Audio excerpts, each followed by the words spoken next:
Welcome everyone and good afternoon. My name is Mili Analco Arellano and I am a Dean Student Ambassador at the UC Riverside School of Public Policy. I will be serving as the MC for today's webinar with our distinguished guest, Perris City Manager Clara Miramontes. This webinar is brought to you by the UCR School of Public Policy and the Dean's Brand Ambassadors. My peers and I are delighted to host this event and provide this service for the general community. Before we get started, I want to first go over the format for today's online seminar. We will devote the first hour of today's event to a presentation by our guest speaker. We will then reserve the last half hour of today's event for an audience Q&A. For that Q&A, I have also invited a few of my public policy classmates to ask questions on camera directly to our guest. Audience members, if you have any questions you would like me to pose during the Q&A session, please do not send them via chat, but instead send them using the Q&A feature, which you can find at the bottom of your screens. You can submit your questions anytime throughout the event via the Q&A feature. You do not have to wait until the audience Q&A portion of today's event to send in your questions. Now, at this point in time, it is my honor to introduce our guest speaker, Clara Miramontes. Clara Miramontes was appointed city manager for the city of Perris in May 2021, becoming the first permanent female city manager in the city's history. She has 25 years of professional experience in the public sector, where she has spent the last 10 years with the city of Perris, serving in various roles, including Director of Development Services, Planning Manager, and the Assistant City Manager. Prior to Perris, she served in other cities such as Riverside, Bellflower, and Pomona. Clara Miramontes holds a Bachelor of Science degree in Urban and Regional Planning from California Polytechnic University, Pomona, and a master's degree in Public Policy and Administration from California State University, Long Beach. Miramontes has a long history in city development and administration and enjoys seeing growth and success in the region. Miramontes, a native of Los Angeles, relocated to the expanding Inland Empire in 2002. She currently resides in Riverside, California with her husband and 3 children. City Manager Miramontes, can I just say how delighted and honored we are to have you with us today. I will now hand it over to you for your presentation.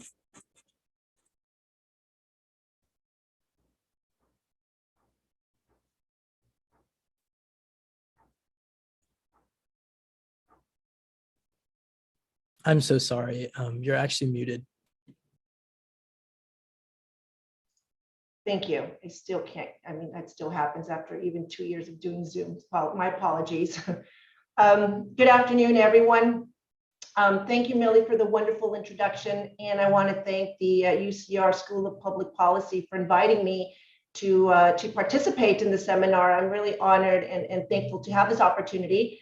And I hope that I can provide, enlighten you with some information or anything that you can get out of this. Definitely makes this a great opportunity for me. As Millie mentioned, I've been working for local government for about 25 years now. And my beginnings were in planning and development. That is my background, urban and regional planning. That is my passion.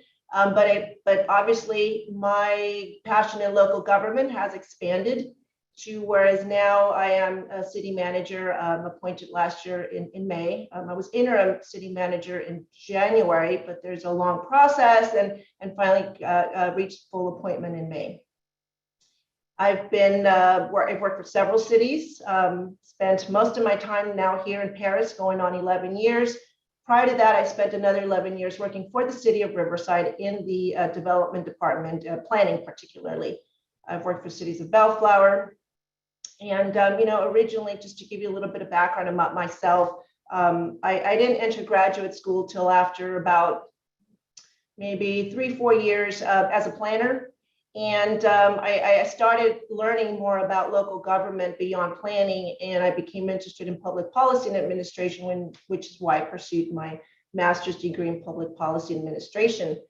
And that really gave me the foundation to take on other challenges and to learn more about different facets of city operations. And I really, really enjoy seeing growth not only in my city, but also in the region, because each individual city in the Inland Empire, we're all one region collaboratively working together to make the Inland Empire grow. And really, we are growing at rapid speeds compared to other counties. I never planned to be a city manager. Just to give you a little background, I was very happy being director of development services, where I oversaw planning, the building department, code enforcement, and engineering. And that I enjoy watching it, participating from the very beginning of a project, whether it's a subdivision, a mixed-use development, or a large industrial development. Just going through the process and seeing the final product is very, it's just something that really keeps me going in this field. But eventually I was very fortunate that I got the opportunity from my former city manager, my former boss. I was given additional challenges and opportunities where I started overseeing other departments, including public works, and economic development. So I took on the challenges, and I really enjoyed learning about other departments, and slowly I began to grow. And before I knew it, I was ready. It just happened to be that he finally retired, and the opportunity was presented to me, and I couldn't pass it up.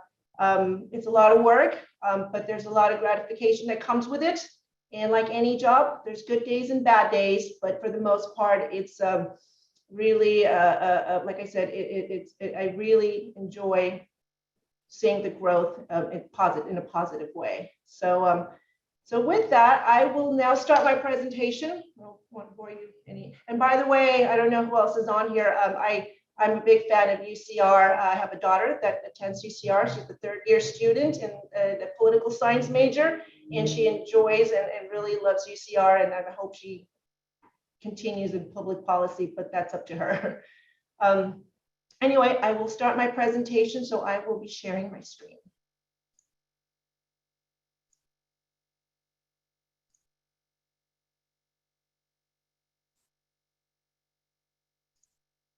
Can you see my screen okay?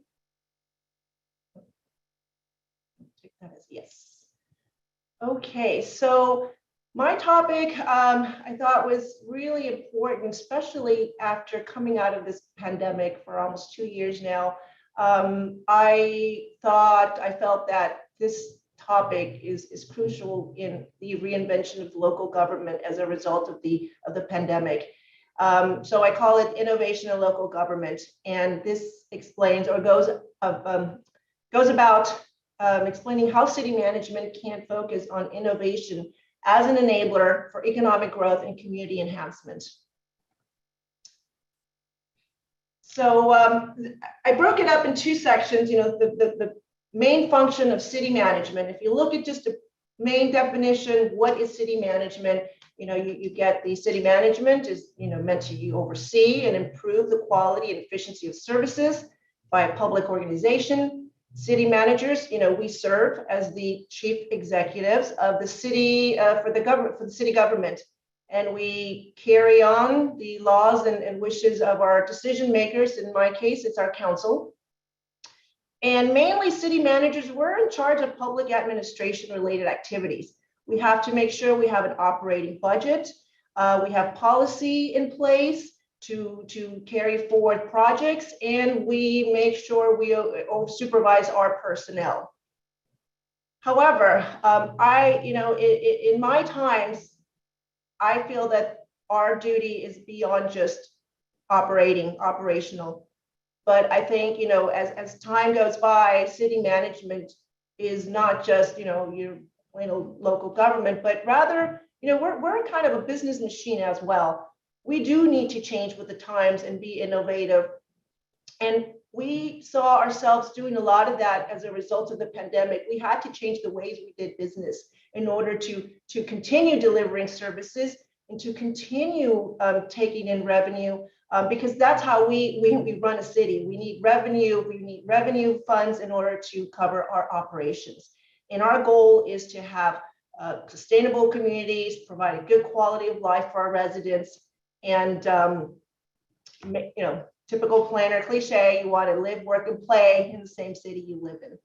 So to me, innovation in city management is very important in today's world. So I see it that in a way that city management, we can further enhance our commitment to developing and creating different service delivery methods to provide services to residents.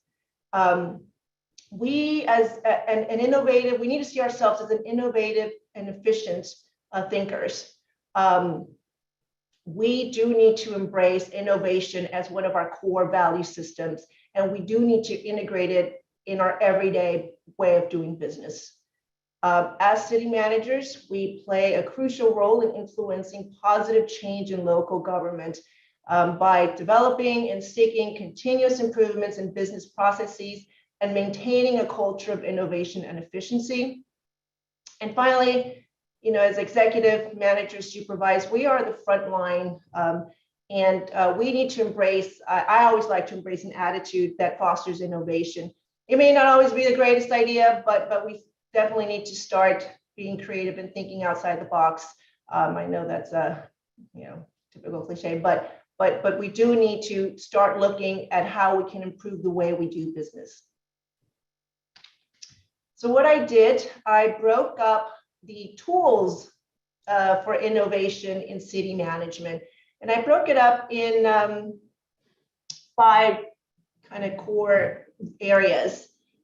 And the way I see it, cities, we can foster innovation through technology, incentives, streamlined processes, design through land use, and also by creating public-private partnerships that will create better communities and boost our economic growth for our city and our region as well. So I'll start off with the technology portion. So as a result of the pandemic, we were not prepared for this type of natural disaster. We're, as cities, are always prepared for a physical disaster. We have the Emergency Operations Center, but never did we think we were going to have a biological natural disaster. So what we learned through the pandemic, we started investing a lot in technology and digital innovation. And that's what really kept the city moving operation-wise. We had to quickly become acquainted with new technology, social media, GIS systems, and also not just creating GIS systems, but also integrating our GIS systems with our databases for the different departments. And what we found that in today's world, accessibility to data for developers, resident businesses is important. Mostly for developers, you always hear time is money. They sometimes need to make quick decisions. They need to have access to information, data, property information, zoning, anything that will push them to make a decision whether or not they're going to develop within our city or not. And that's very important for us. We want to attract new development. So we want to make sure that we have the technology available for anybody wanting to do business in the city of Perris.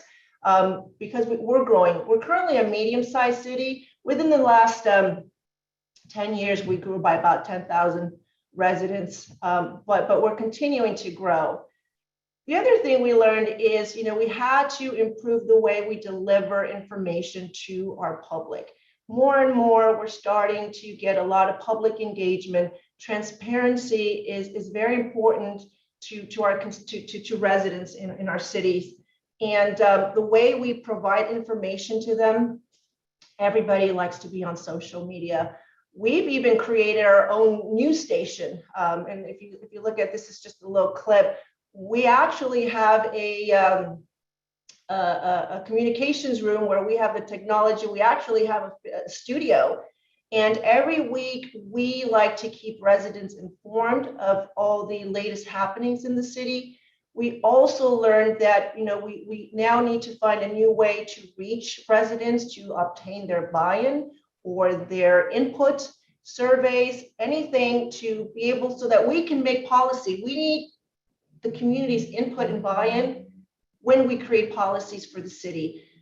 Do they like to see more restaurants? Do they want to see a skills center? Do they want to see, what is it that they want to see in the city? So we've used a lot of technology and invested a lot in updating all our systems. And another key component is making sure that all our employees have access to technology. Even throughout the pandemic, we could not just stop and not do business. Even throughout the time where everyone was in quarantine, the housing market, as you're aware, the e-commerce or online purchasing increased as a result of the pandemic. We did have a big increase in applications for housing, industrial, and even commercial, believe it or not. And we had to find a way to keep inspections going, permits going. We had to acquire new software. We even found about a way to do virtual inspections in the field because of exposures to our inspectors or anyone who was out in the field as well. So we were able to adapt to a new way of doing business so we can keep going and growing. So technology is definitely a tool where innovation can just can be expanded with all this technology out there to communicate to residents, continue doing business, provide transparency and accountability. We also like to promote our businesses. So we've created a business social media page where we have new businesses. We want to promote them. We want to make sure they thrive and they do well. And that's all important to us because they generate sales tax. And in order for the city to operate, we need revenue. So we're kind of a business machine also. So this is one tool where all the technology aspects fall into. The next tool I like to, we've been working on through economic development is incentives. And this is where cities need to start thinking as a business as well. We, the city of Perris, if you're not familiar with Perris, we're just south of the March Air Reserve Base, just east of the I-215 freeway. And if you look at that map on the right with the little colorful map, this is the northern part of the city of Perris. And if you see these B1s, B2s, and Cs, these are airport, safety zones where the March Air Reserve Base landing strip is just north of the city of Perris boundaries. And therefore, anything just southeast of it in this blue area, especially in the orange, is not developable to its fullest potential, meaning we cannot develop anything in there with high intensities or uses that contain high intensities of people, meaning we can't have restaurants, we can't have hotels, we can't have large retail centers because it's an accident. APZ stands for accident potential zone. So we made the best out of it. We dealt, we had to deal with what we had, and we created a specific plan in the North Perris area. Pretty much the only thing that can be accommodated in there are industrial big box warehouses. I know this is a controversial subject, but however, we try to make the best out of it and try to attract best and highest land uses. And one of the things we did was we found that because of the pandemic, e-commerce just blew up. Everybody's buying online. Everybody wants their merchandise the next day. We started to see an interest in a lot of these, even like Forever 21, the Home Depot started to open a lot of e-commerce facilities. And what that is, that means there's a point of sale taking place at that particular warehouse, which is different than a logistics center. The logistics center is just the movements of goods, but at an e-commerce facility, we're actually able to generate sales tax. We can't put hotels, we can't put retail, but we can put an e-commerce facility. So in order to attract these kind of businesses, the city started looking into sales tax sharing agreements. And what it is, we say, hey, Forever 21, if you're looking to relocate, we'd be happy to share our sales tax revenue with you if you come to the city of Perris, which is more than what we would not have anyway. So we do have about 3 e-commerce Home Depot facilities in North Perris. Ferguson is another e-commerce facility, and Forever 21. So, we had to become creative as to, okay, well, we can't have retail. What can we do?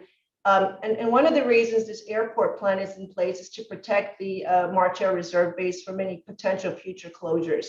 Once you start saturating the area with high density uses, it becomes, it jeopardizes its ability to continue operating as a Air Reserve base. So, we need to be good neighbors. These are the cards we were dealt with. We try to make the best out of it. One of the other things we try to do also with some of these facilities is do workforce recruitment assistance. We do require them to hire local. And some of these have different varying pay level jobs from different skill sets.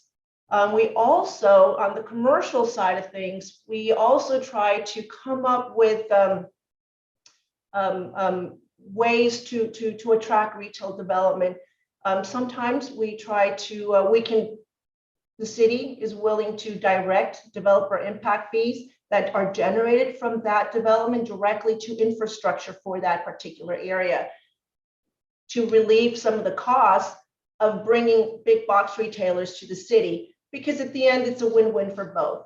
And you know what they say, you need to invest to gain. So we again, acting as a business through our economic development department, we try to be creative in how we can assist some of these potential retailers that are coming into the city through some financial incentives as well.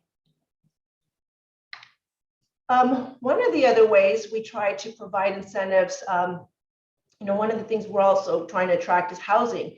And you're probably familiar with the regional housing needs assessments for affordable housing requirements that every city in the state of California is required to meet. We do have a need for affordable housing. We do have a need for apartments, even in Perris. And what the city did in our downtown in an attempt to revitalize the downtown, we put out a request for proposals, being that we do own a couple of properties in the downtown area where we could partner up with a developer. It could be a public agency in hopes of us providing the land, developer coming in, building mixed-use development that would bring housing, affordable housing, commercial, and revitalize our downtown area. We also tried to acquire grants where we also obtained about a $2 million grant, and in trying to assist and spark up development in the area that the city could incentivize and throw into this potential development to make the deal, attractive to the developer. So this is an actual project with Grapevine Development that's in the process at this time. We are working with them on completing the site plans, and hopefully we'll see this mixed-use development in our downtown area in a few years up and running. One of the other tools of innovation is streamlining our processes. We, the city of Perris, are a medium-sized city. We are starting, our growth is starting to show. And one of the things we've always taken pride in, or the way we do business, is our turnaround times and our streamlined process. We did create a one-stop counter for development. And like I said, for some developers, time is money, and they need to move quick. They want to be able to navigate through the process as fast as they can. We also have included, through our economic development department, a business liaison where we can assist, and it could be anyone. It doesn't have to necessarily be a big developer. It could be a resident. It could be anyone trying to do add on to their home, where we can assist them and not make the process difficult. we did find that through this process, we had repeat developers that would come back to the city of Perris and say, hey, you know, we had a great experience in this big development we did. We want to do more business in Perris because we know that your process is quick and easy, and you give us the attention that we need to get our project done in time. So, and by that, you know, again, going back, it all ties back to technology as well. Means investing in your staff, in your databases, in your softwares. We said we're not going to stop going out in the field and doing inspections. We're going to do virtual inspections to keep the process going for construction and keep going. So streamlining your processes is very important to the development community. All right, move on to the next slide. And the next one, the fourth component, is through design and land use. As a city, it's very important to have design and land use policies in place that are ready to go and ready for when any development comes around. You can now require certain conditions as part of a project. One example is, you know, we want to create policies that encourage physical activity in urban areas to encourage walking and biking. Especially after the pandemic, we are now really investing in our parks, enhancing parks, doing new trails. We do have the San Jacinto River that kind of cuts through the city of Perris.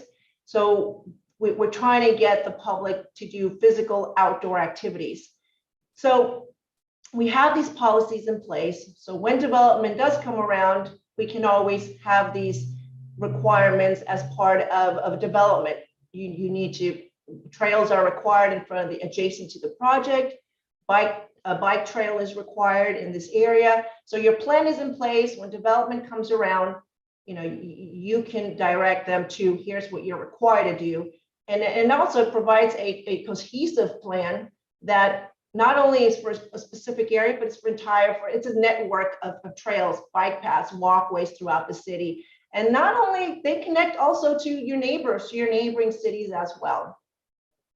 So we do try to create policies that promote open space as development occurs. Another way of using design and land use is through being able, like I said, having those policies in place and taking advantage of certain situations or certain underutilized areas as part of a project. One of the things that the city did, and again, we have to, you know, this is not something that's in a book or in a zoning code or in a municipal code. These are things that we need to work with developers and partner with them to try to come up with solutions that are going to enhance a community or a project. And for example, the slide over on the left side, it's what we call our Green Valley specific plan area. And then the area in the gray, we have another airport. It's a skydive. I don't know if you're familiar. It's a very known airport for skydiving. A lot of the Navy SEALs do their training. It's known worldwide. They do shoot a lot of skydiving scenes for film, and you may see them in a lot of movies, and they shoot a lot of those scenes in this particular airport. So with that said, this is an important recreational facility for the city of Perris, and we want to protect it. And however, again, anytime you have an airport, there is a safety zone, meaning you cannot develop anything in certain areas because this is the landing path of the airplanes that are landing back into the airport. So the gray area is undevelopable. The developer could not go build anything on it, no homes at least, or any commercial or any apartments. And the Airport Land Use Commission said, no, you need to leave that open space. You can't develop it. So we said, okay, well, if you can't develop it, well, then turn this into open space. So they did donate the land. And they came up with a design. They want to be good partners because they have a lot of business to do in the city. They obviously want to develop this entire specific plan. So they want to, they also want to make this community attractive. So we came up and said, okay, fine, since you can't do anything in this area, let's turn this into a park with large open fields. So we were able to do that. We came up with a design. It took some time, but now the plans are ready to go. So this was a really nice success story in taking unusable land and turning it into a benefit to this particular community. Another tool to enhancing communities and also enhancing our economic growth is coming out with creating public-private partnerships. Through the land use entitlement process, we do have local developers that ultimately can become partners with the city by providing community benefits. And some of these, we've seen these in the forms of endowments to the city, but we like to see it go directly for a particular cause. And some of these have resulted in creating a working scholars program. We did have a development in the North Perris area. It was an industrial development. They did allocate funds for about $1 million for a working scholars program for all city residents and employees. And it paid for a full undergraduate online degree for any resident that wanted to pursue an undergraduate degree. It was an online program, but all the funds have been exhausted. We did have a lot of employees that took advantage of this program as well. We also, as I mentioned in the previous slide, also contribute to new park construction, even park renovations, infrastructure as well. And I'll talk about the infrastructure in the next one. But since I'm on this slide, I did want to point out that the city of Perris did enter into a partnership with Kaiser Permanente years ago, and we created a Healthy Cities program. I think we're one of the, except for the county of Riverside, they do have a public health department. We, the city of Riverside, Perris, did create a public health division within our community services department. We actually built a green farm, and we do obtain grants from Kaiser to be able to build other green farms in schools or any other nonprofit that's interested in a green farm for better eating habits. We do educational programs for youth. Studies have shown that Perris residents do have a larger percentage. We do have issues with obesity. So we try to promote healthy living. So we call our program Live Well Perris, and it's very highly, we get a lot of participation from the public every time we have these events. We actually have an annual health fair in partnership as well with the Riverside County Public Health. And another public-private partnership potential tool is working with also nonprofits or educational.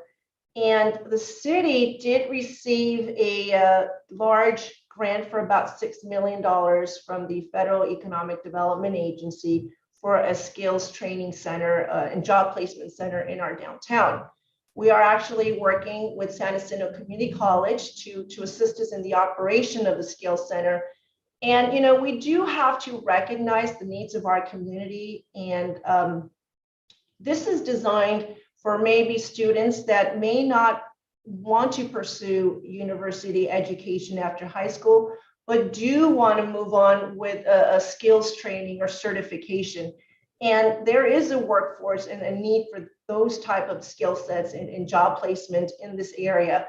So we are actually currently, hopefully we'll break ground by May for our downtown skills center.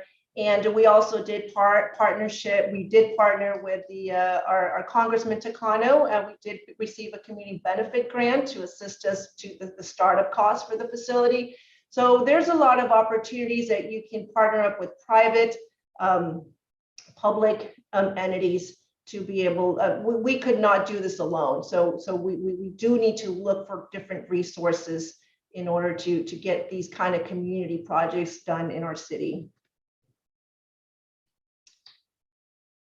Another partnership project we did for community enhancement was with one of our local industrial developers known as IDI Logistics.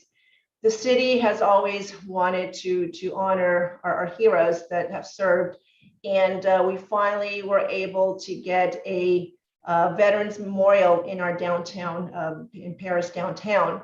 And like I said, we continue to have these partnerships to give back to the community through the form of public art. Although we do have fees that we did, I think we're one of the few cities that did introduce a public art fee and an open space park fee. And anytime there's these large industrial developments, they are required to pay an additional fee that goes towards these additional programs. And again, I had mentioned working scholars prior to that. So this is the last slide as far as some of these examples of sort of tools for innovation to benefit communities and to boost economic growth within our city. So in summary, I've learned, I've been city manager here for a year, a little bit over a year, but even prior to that, I was assistant city manager for almost 3 years. And I was involved since the onset of the pandemic, and even before that. Innovation is definitely key, and it's very important for governments to foster innovation in order to serve our organizations. It's definitely necessary to keep up with the pace of change. We, not just the city, but sometimes we need to think like a business. We also want to make sure that we're keeping up with the latest technology, creative business tools as well. But not only that, we also owe it to our residents and our community. Citizens do expect that their governments provide answers to them. They want to be involved, they want to be engaged, and they want to collaborate. And that's what we are here for in city management. So finally, by investing in innovation and creating an innovative culture, we as local governments, we can attract and retain good development, boost economic growth, create partnerships, have good and happy employees, and have thriving communities, and more importantly, happy residents. So that concludes my presentation. I will open it up to any questions. I'll turn it over to Millie. Thank you.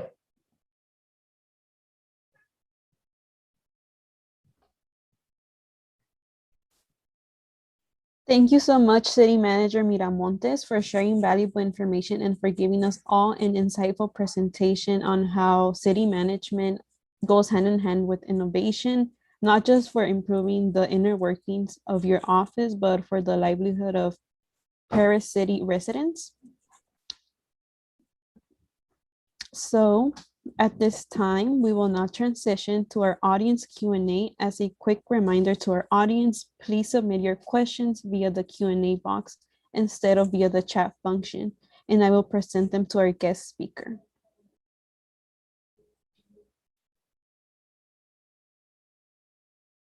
Additionally, I would like to introduce my fellow classmates who are now joining me on camera.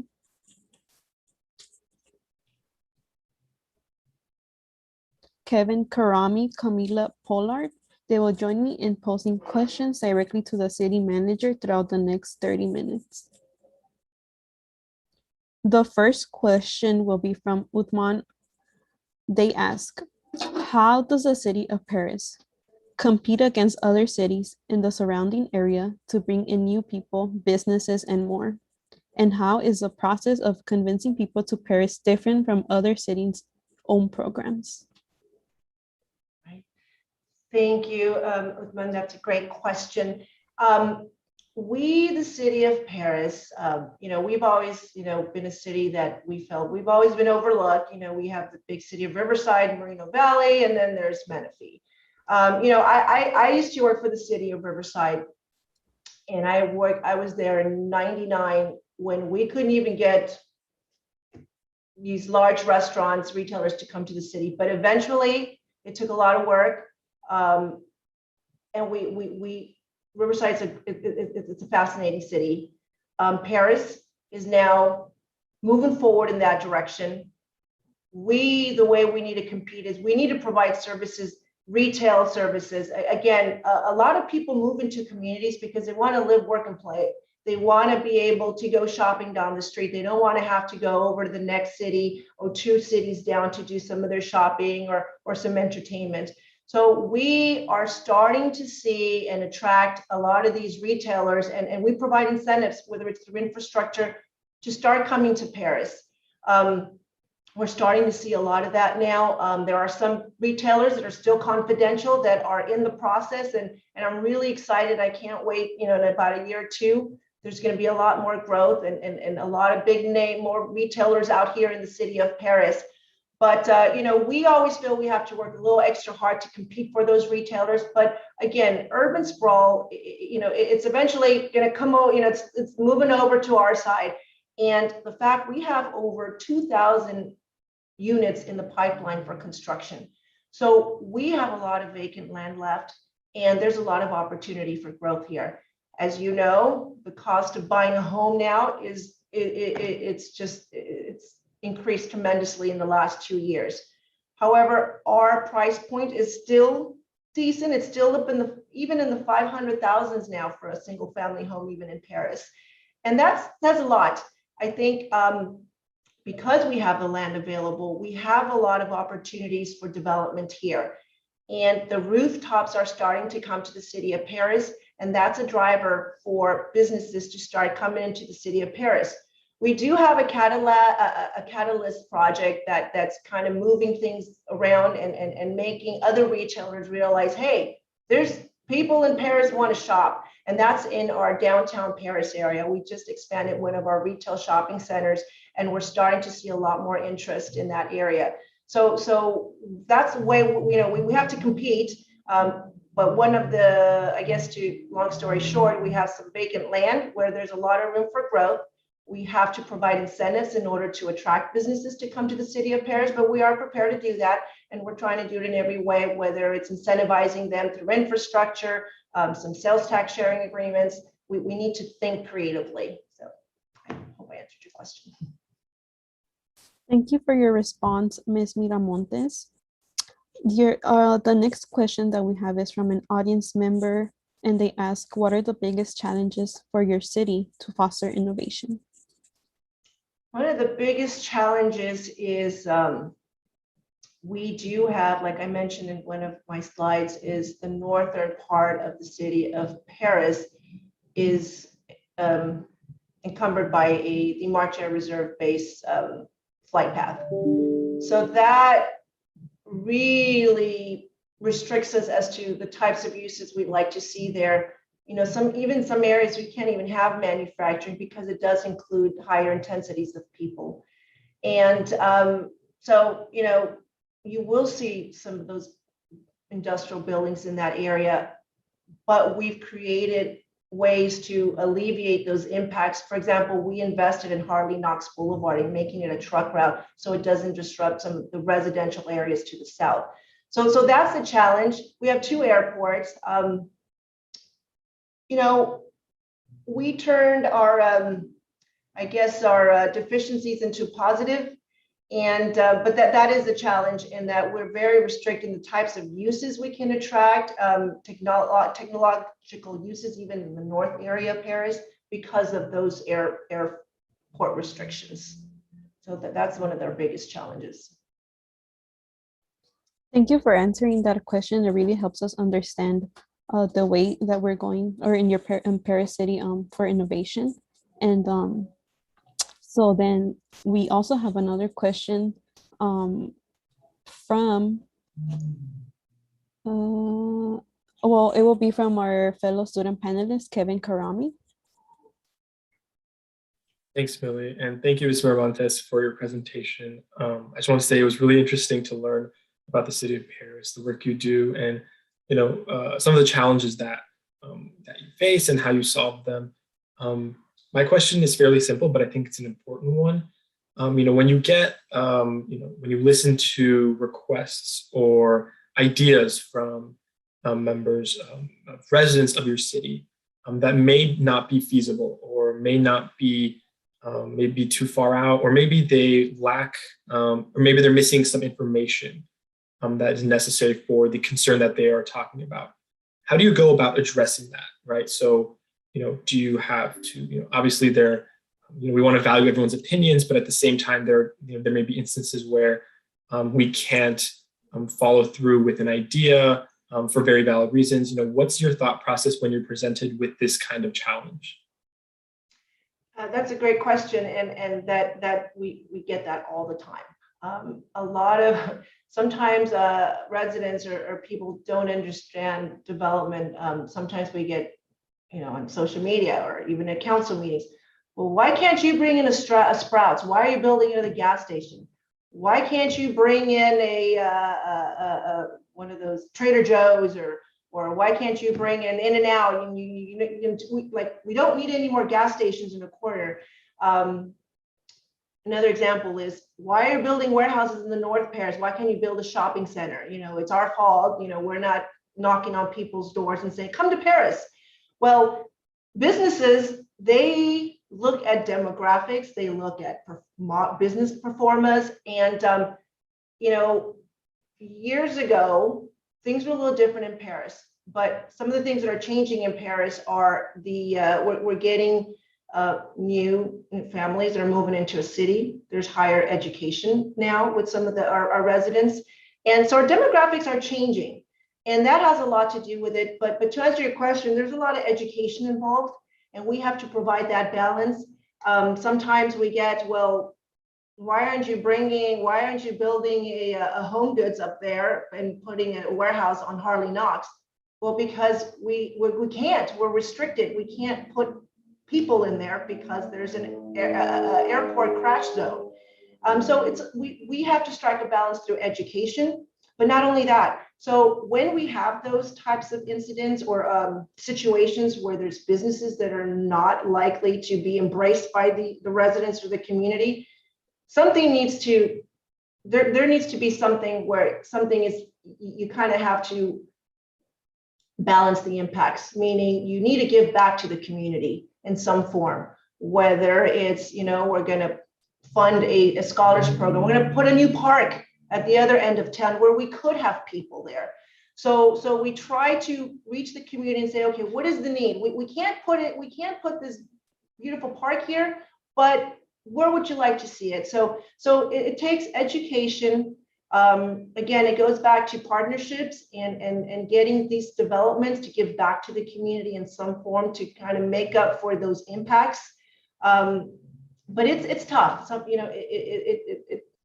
a lot of, they want to see things happen. So we're slowly starting to get that happening. We're bringing in new retail, and I mean, people just want to, they want to enjoy where they live, and we understand. So we want to make sure we can try to balance those impacts and giving back to the community. Great, thank you so much. I'll hand it back to Millie. Thank you for answering that question. It was super interesting to hear about how Perris makes sure that people are satisfied with renovation outcomes and their needs. So with that, our next question will be from an anonymous attendee, and they ask, do you ever find that there is conflict between business interest and community interest, and how do you find a balance? Definitely. Sometimes a business interest is not what residents want to see, and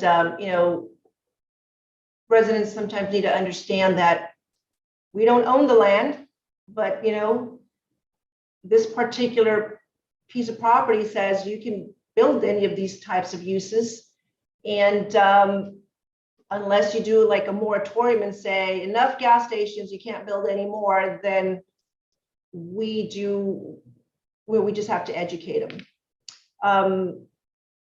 One other items is, for example, and you're probably aware, the city of Perris has a lot of dispensaries, cannabis throughout the city.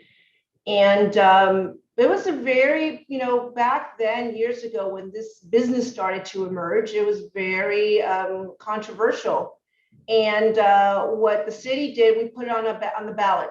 We will let the residents decide if this is the type of uses they'd like to see in the city of Perris. So we let the residents, we have public hearings.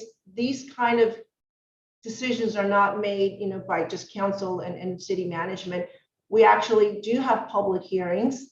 We do get input from the community. We do put out surveys to see if this is something that residents want to see in the community. Unfortunately, we don't get a lot of responses sometimes until people then realize, oh, well, what happened? How come I didn't know about it?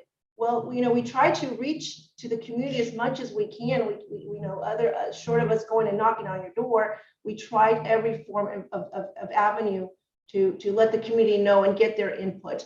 So we really try to get input from the community when there's these kind of controversial types of businesses that are coming to the city. And again, those that speak out is what we listen to. Unfortunately, sometimes it's not after the fact. Those that didn't speak out may not be happy, which is why it's important to be transparent and provide a lot of opportunities for residents to be able to speak up. As a follow-up question in regards to businesses, and another attendee asks, what have you done to ensure that businesses have all permits and make the process to get permits simple?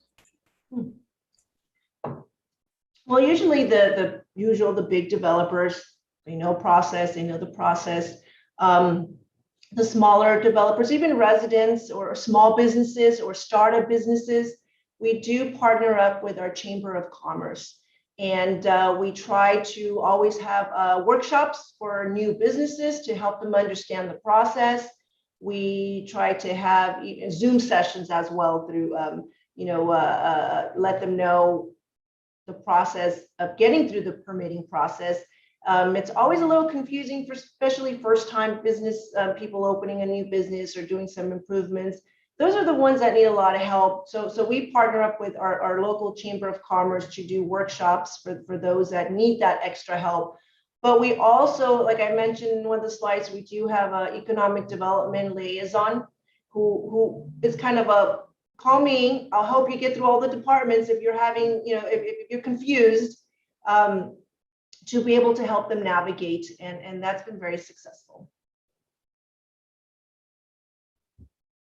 Thank you for answering that question. It really helps us understand how decisions are made when certain conflicts arise between businesses and the community's interest.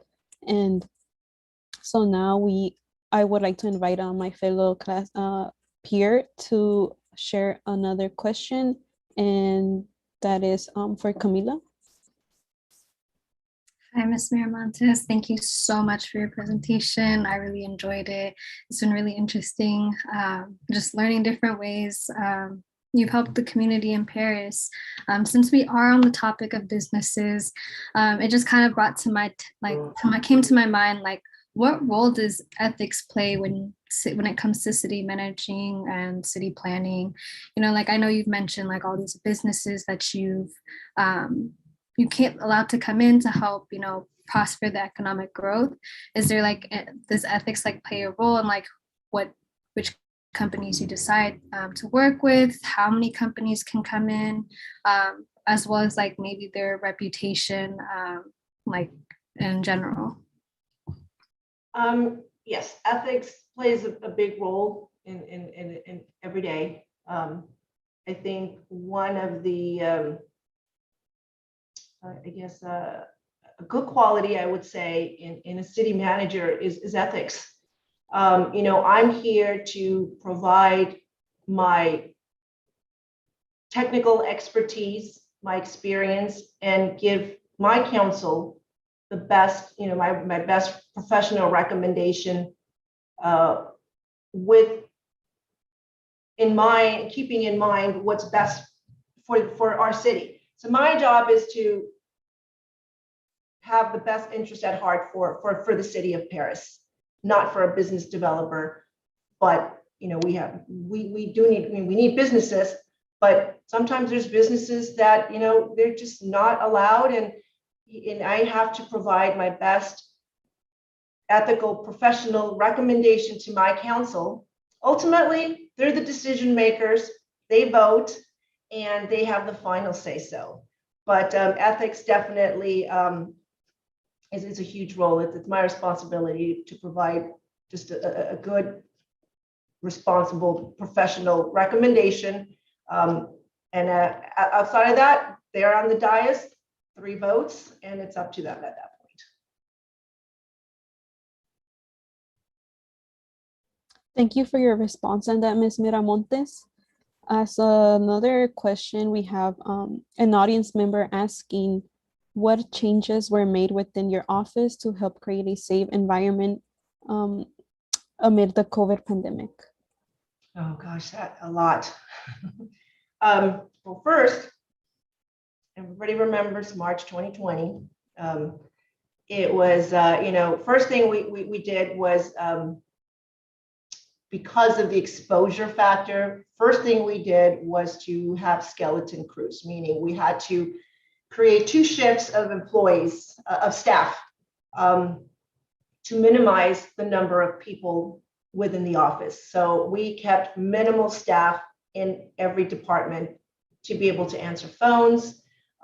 We had to purchase quickly, and everything was on back order. We had to purchase lots of laptops, lots of phones.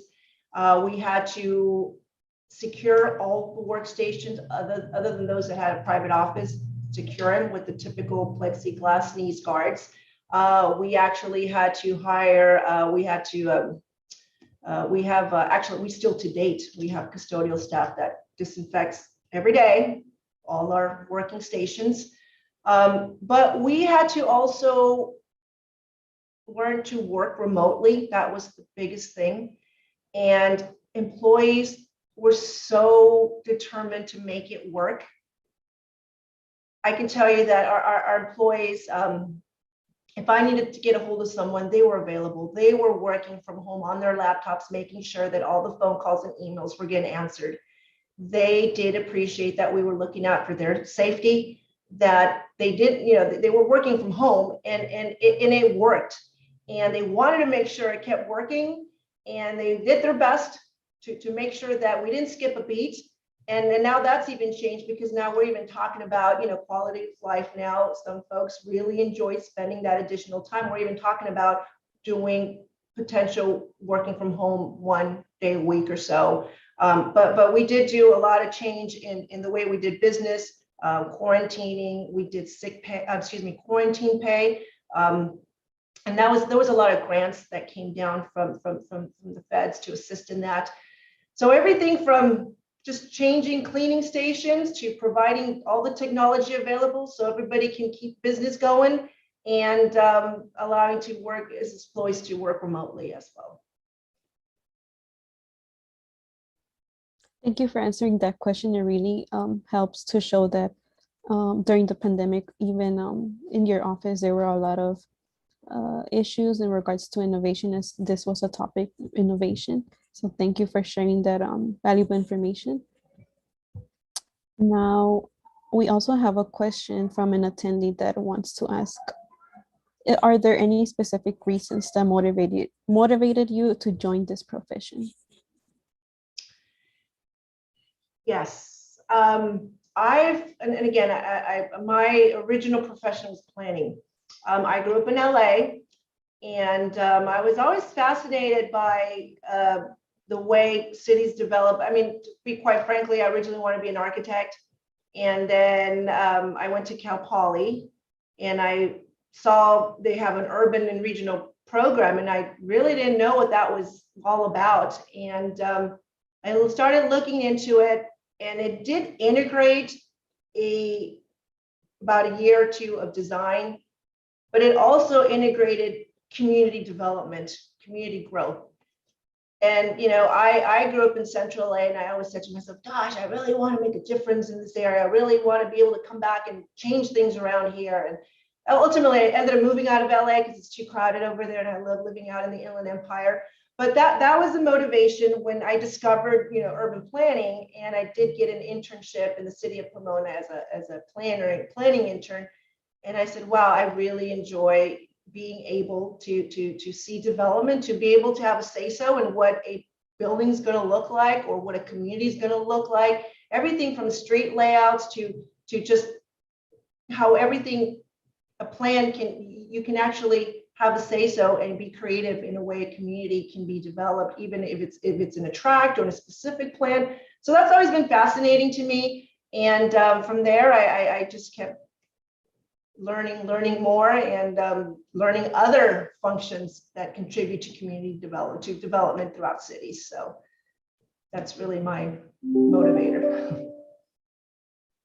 Yes, thank you for sharing your experience with what motivated you to be in this profession. And I would also like to invite back Camila for another question. Hi, Ms. Miramontes. Thank you for answering my last question. You know, just listening to all this just gets me really excited. Like as a sustainability major, seeing all your planning and the use of, you know, unused land, it's really amazing and it's really cool. And it just made me think about like what other projects that, you know, you may have planning forward that you're excited about, as well as like how you consider environmental justice when creating these projects or deciding what to incorporate with this unused land. Definitely, environmental justice is a big topic. One of the things when we have any project, we always have to evaluate environmental impacts, and there's certain thresholds, guidelines. One of the things we do for, I mean, the biggest culprits or the projects that impact or I guess highly controversial with environmental impacts are industrial developments, obviously. And we do have what we call good neighbor guidelines, where we have to make sure there's buffers. They use LEED they design with LEED certified buildings. And even nowadays, even big rigs trucks have, some of them are electrical. We do require no idling. They do need to also provide landscape buffers and truck routes. We want to make sure they're being directly diverted into the freeway without having to disrupt any neighborhoods. So those are different design features. The other thing is we do consider is you know, greenhouse gases. That's a big topic. There's certain requirements, but that's more, you know, that's just a global issue. We do have, so we evaluate, you know, where's the traffic going, and we want to reduce our carbon footprint for any time when possible. But unfortunately, it is a regional issue. And but we do our best to try to offset those impacts through buffers, design, limitations on idling, LEED certified design buildings. So anything that's available through we have a green building code. So we try to incorporate those kind of design features. Thank you, Ms. Miramontes. We have another question from our audience member, and they ask, does the city ever coordinate or collaborate with other cities within the county? Yes, absolutely. I was just kind of reading the rest of the question or the sentence. Yes, we do have in the Inland Empire, at least the Western Riverside County area, what we call the Western Riverside Council of Governments. And we meet every month. We have meetings, we also participate in the League of California Cities. We have our own division over in the Inland Empire area. So we do meet, we do need to, we collaborate. For example, Climate Action Plan, the city was, WRCOG was the leader in carrying forth that project. So every city had to participate to come up with a unified climate action plan. So absolutely, we have a lot of committees, a lot of groups that we are part of with other cities within this area. So yes, all the time. And we need to work with our cities. You know, streets don't end at our borders. Streets continue onto other cities. Even workforce, we have even school districts, we all cross boundaries. So we always coordinate with other cities. Anytime we do anything, we always obtain feedback or input from other cities, whether it's regionally or just our immediate neighbors. So absolutely. Would you mind giving us an example of like a collaboration with a certain city and how that brought impact to the city of Perris? Sure. One good example we're currently working on now. So the cities of Perris, Moreno Valley, Riverside, and the county of Riverside. We are part of the March Joint Powers Authority. And if you're familiar with the March JPA, everything you see in Meridian, all the adjacent to the base, that area was formed, and we're the cities that are mostly impacted. So we wanted to make sure that that area surrounding the base was going to bring jobs, businesses to benefit the region. So we're all part of this Joint Powers Authority, and we have a board, and the board does consist of two representatives from our council from each jurisdiction. And we review what gets developed, all the specific plans in the area collaboratively to make sure that we're all, at the end of the day, we want to make sure that area surrounding the March Air Reserve Base brought in the jobs that were lost because of the base. I mean, it took up a lot of land. And we want to make sure that at the end of the day, we're all going to prosper or gain something back when it's all built out. So our job is to make sure that their area is developed and built out. And then we're probably disband after, but we've had the March JPA for over, more than 30 years, way before my times even. So that's one example where we all have to work together for the development of that entire area. Thank you for offering that insight and how collaboration actually brings more well for the residents of Perris. And at this time, I would also like to welcome back Kevin Karami to ask another question. Thank you, Millie, and thank you, Ms. Miramontes, for answering all of our really tough questions. It's amazing to hear you give your ideas and also clarify some of the more nuances in regards to your position and the work that you do. I did want to shift the conversation just a little bit very briefly, given that we have a lot of students in our audience. Millie, Camila, and I are also obviously students. What are some ways that students can get involved in terms of getting involved in the city? It can be just any general advice you might have. And also, what are some things that students you think don't focus on post-graduation that we should be focusing on? And this could also be while we're still in school. So basically, I guess to sum my question, what are some things that as students we need to be focusing on to kind of be involved in the future? Okay, good question. I think how can students become involved? I know that we cities always do fellowships through the Western Riverside Council of Governments, and we always have internships that we partner with WRCOG, depending on your field of interest. That's a great resource for fellowships. I always look into a fellowship. Another thing, I mean, that was important to me, even post-graduation, I had to evaluate, what, my stepping stones to be able to I guess, accelerate my career versus, well, I'm kind of like really like doing what, the money's good here, but yet I would give that up for something that would open the door for me, because at the end, it benefited me. This is the path I wanted to take. I guess it's got to be your passion to be able to walk away from something else. I mean, that it pays really good, but I wanted to think about my future and what would benefit me down the road. For me growing, through my career. So I think definitely explore different opportunities. Internships is definitely something you want to do, and see what sticks and keep moving, outweigh, think about your long-term goals and what's going to benefit you in that way.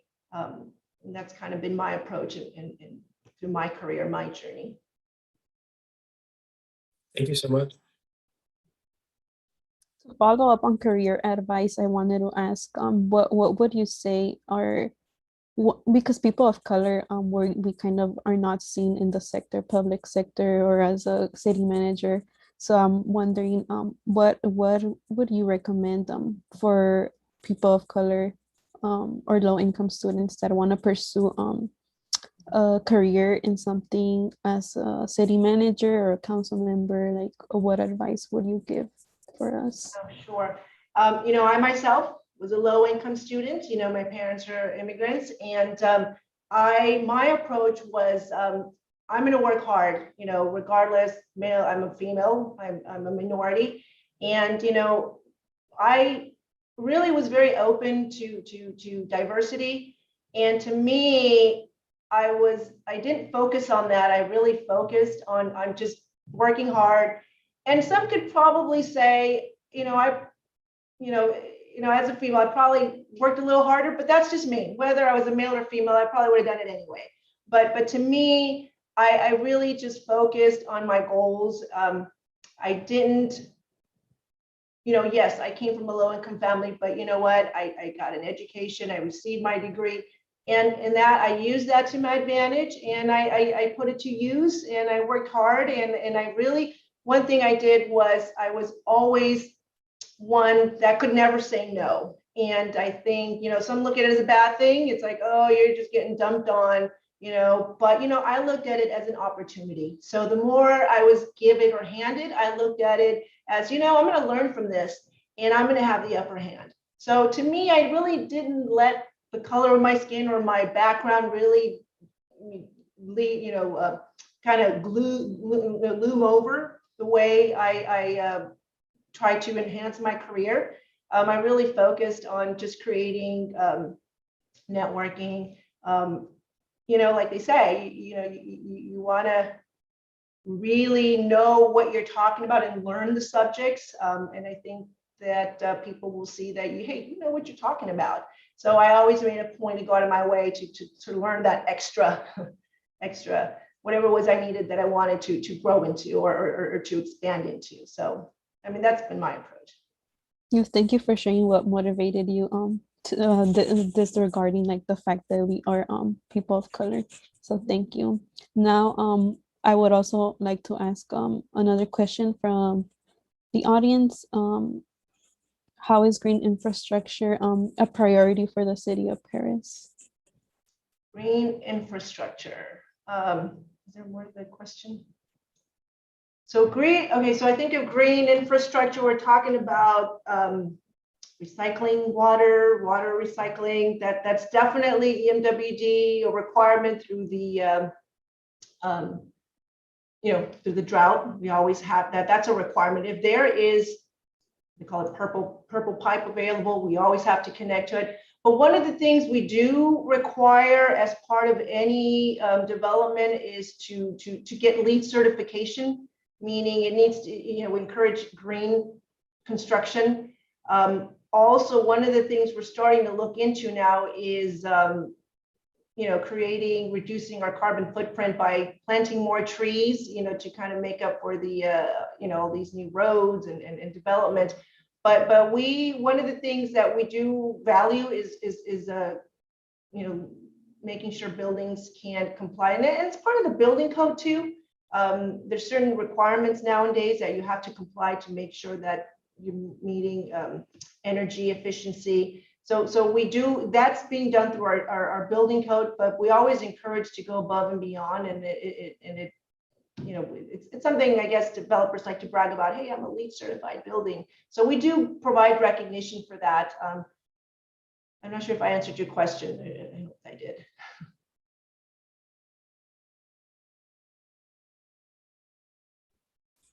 Yes. Thank you for answering that audience member's question. We also have another question in regards to the innovation. So what are the biggest challenges for your city to foster innovation? biggest challenges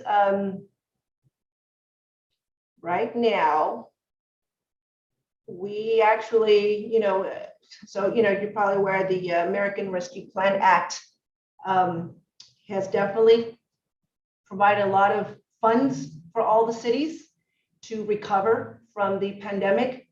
So right now we are taking advantage of that funding. The city of Perris received $22 million from our president as part of the American Rescue Plan Act.